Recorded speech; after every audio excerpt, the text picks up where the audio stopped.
மாயா சீனு சீரியலேருந்து சூப்பரான ப்ரோமோ வந்திருக்கு. நம்ம அதை பற்றி தான் அந்த வீடியோக்குள்ளே நம்ம பார்க்க போகிறோம். ஜானகி கிட்ட ஒரு சாமியார் உண்மையை உடைச்சிருந்தாங்க. அந்த குற்றத்தை பண்ணினது வேறு யாரும் கிடையாது, பார்வதி தான் அப்படின்னு சொன்னதுமே இது கேட்டதுமே ஆவேசத்தோட ஜானகி என்ன பண்ணுறாங்க, அடுத்தது என்னெல்லாம் நடக்க போகுது அப்படிங்கிறத நம்ம இந்த வீடியோக்குள்ளே நம்ம பார்க்க போகிறோம். நம்ம வீடியோக்குள்ளே போகிறதுக்கு முன்னாடி நம்ம சேனலுக்கு யாரெல்லாம் சப்ஸ்கிரைப் பண்ணலையோ அவங்களாம் சப்ஸ்கிரைப் பண்ணிக்கிடுங்க. பக்கத்தில் உள்ள பெல் பட்டனை கிளிக் பண்ணுங்கள். வாங்க வீடியோக்குள்ளே போகலாம். ரகுராம் ஊர் பஞ்சாயத்தில் சொல்லியிருந்தாங்க,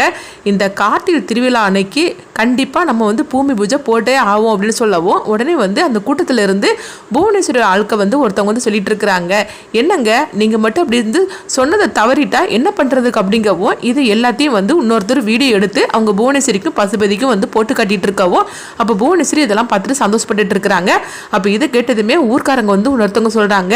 ரகுராம் ஐயாவோட வாக்கு அவ்வளோ சுத்தமான வாக்காக்கும், அவரை பற்றியே இந்த மாதிரிக்கெல்லாம் கேட்டுட்டு இருக்கிற அப்படிங்கும்போது, ஆமாம் அவரை பற்றி தான் நான் கேட்டுட்டு இருக்கிறேன், இன்னைக்கு இந்த இடத்தை எழுதி தரேன்னு சொன்னாரு, ஆனால் அதுதான் நடக்காம போச்சுது. அந்த வசுந்தரா கிட்ட ரூபாயை வாங்கிக்கிட்டு அவர் என்னன்னா இடத்த எழுதி கொடுத்துட்டாரு, இப்போ என்னன்னா ஊர்க்காரங்களா ஏமாத்திட்டு இருக்காரு அப்படின்னு சொல்லும் போது, உடனே ரகுராம் சொல்றாங்க, நான் கொடுத்த வாக்க இன்னைக்கு வேணா தவறி இருக்கலாம், ஆனால் கண்டிப்பாக அதை தவறவே செய்யாது, நான் சொன்ன மாதிரிக்கே கார்த்திகை அன்னைக்கு பூமி பூஜையை போட்டே தீரும் அப்படிங்கும் போது, அப்படி நடக்கலன்னா என்ன பண்றதுக்கு அப்படின்னு கேட்கவும், அப்படி நடக்கலன்னா அன்னைக்கு என் உயிர் என்கிட்ட இருக்காது, என் உயிரை அதே இடத்துல நான் விட்டுருவேன் அப்படிங்கிறாங்க.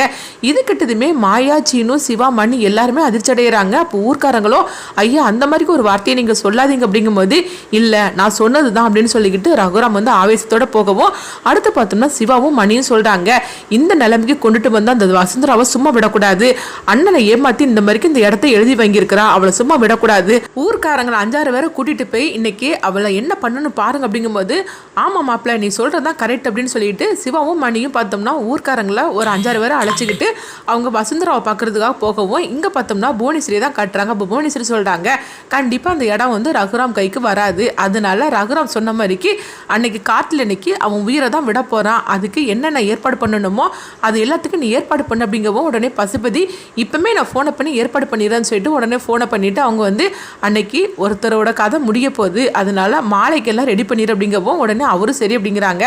அடுத்து இங்கே பார்த்தோம்னா ஜானகி தான் காட்டுறாங்க. ஜானகி அந்த இடத்துக்கு போகவும், அப்போ வசுந்தராவோட ஆட்களை தடுக்கிறாங்க. அதே மாதிரிக்கு அப்போ ஊர்க்காரங்களும் இருக்கவும், என்னையா நினச்சிட்டு இருக்கிற, இந்த இடமே அவங்க குள்ளதாக்கும், அவங்களே நீ தடுத்து நிறுத்திட்டு இருக்கிறது. உடனே ஜானகி சொல்கிறாங்க, இங்கே பாரு ஒழுங்கு மரியாதை விட்டுரு அப்படிங்கும்போது, உடனே ஜானகியோட கோபத்தை பார்த்து அவங்களும் அப்படியே விலகி நின்றுதாங்க. அடுத்து ஜானகி சிவபெருமான்கிட்ட அவங்க அழுதுகிட்டு இருக்கிறாங்க,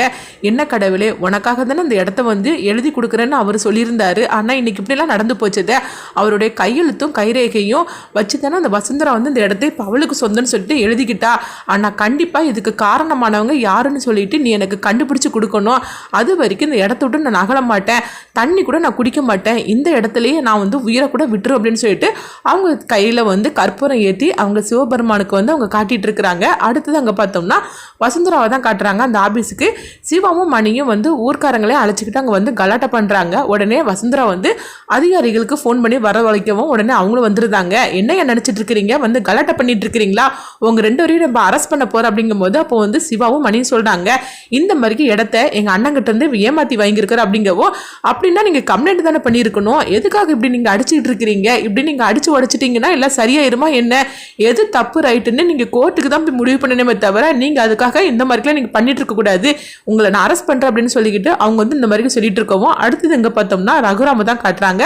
ரகுராம் மாயா சீனி இவங்க 3 பேருமே வீட்டுக்கு வரவும், அப்போ ரகுராம் ரொம்பவே சோகத்தோடு இருக்கும்போது, அப்போ உடனே பார்த்தோம்னா ரமணி பாட்டி கேட்டுட்டு இருக்கிறாங்க, என்ன ரகு நான் எல்லாத்தையும் நான் கேள்விப்பட்டேன், இந்த மாதிரி நடந்து போச்சுதே, நீ எதுக்கு ஐயா இப்படிலாம் வாக்கு கொடுத்துருக்குற,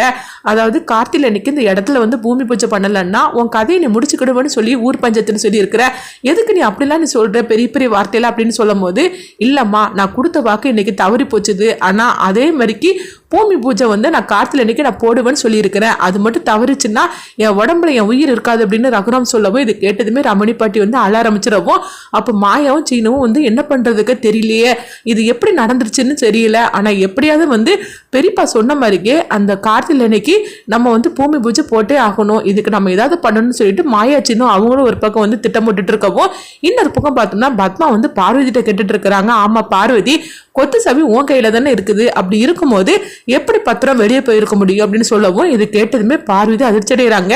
என்ன நீ என்னைய சந்தேகப்பட்டு இருக்கிறீங்களா அப்படிங்கும் போது, இல்லம்மா என்ன இருந்தாலும் சரிதான், கொத்து சாவி உங்ககிட்ட இருக்கும்போது எப்படி பத்திரம் வெளியே போயிட்டு இருக்க முடியும், உண்மையை சொல்லி நீ தானே ஏதாவது பண்ணிருக்கணும் அப்படிங்கும் போது, இங்க பாருங்க இந்த மாதிரிலாம் பேசிட்டு இருக்காதீங்க, ஏன் நான் தூங்கிட்டு இருக்கும்போது கூட கொத்து சாவியை யாராவது எடுத்துட்டு போய் இந்த மாதிரி கூட செஞ்சிருக்கலாம்ல அப்படின்னு சொல்லவும் இது கேட்டதுமே பத்மாவுக்கு வந்து பார்வதி மேல சந்தேகம் வருது. அடுத்துங்க பார்த்தோம்னா பார்வதி வந்து நம்ம வந்து பேசாம வசுந்தரா கிட்ட போய் கேட்கலாம், அப்போ இதுக்கெல்லாம் ஒரு முடிவு கட்டணும் அப்படின்னு சொல்லிட்டு பார்வதி வசுந்தரா பார்க்க போகவும் அடுத்துதான் அங்கே ஜானகி தான் காட்டுறாங்க. அப்போ அவங்க ஒரு சாமியார் வராங்க.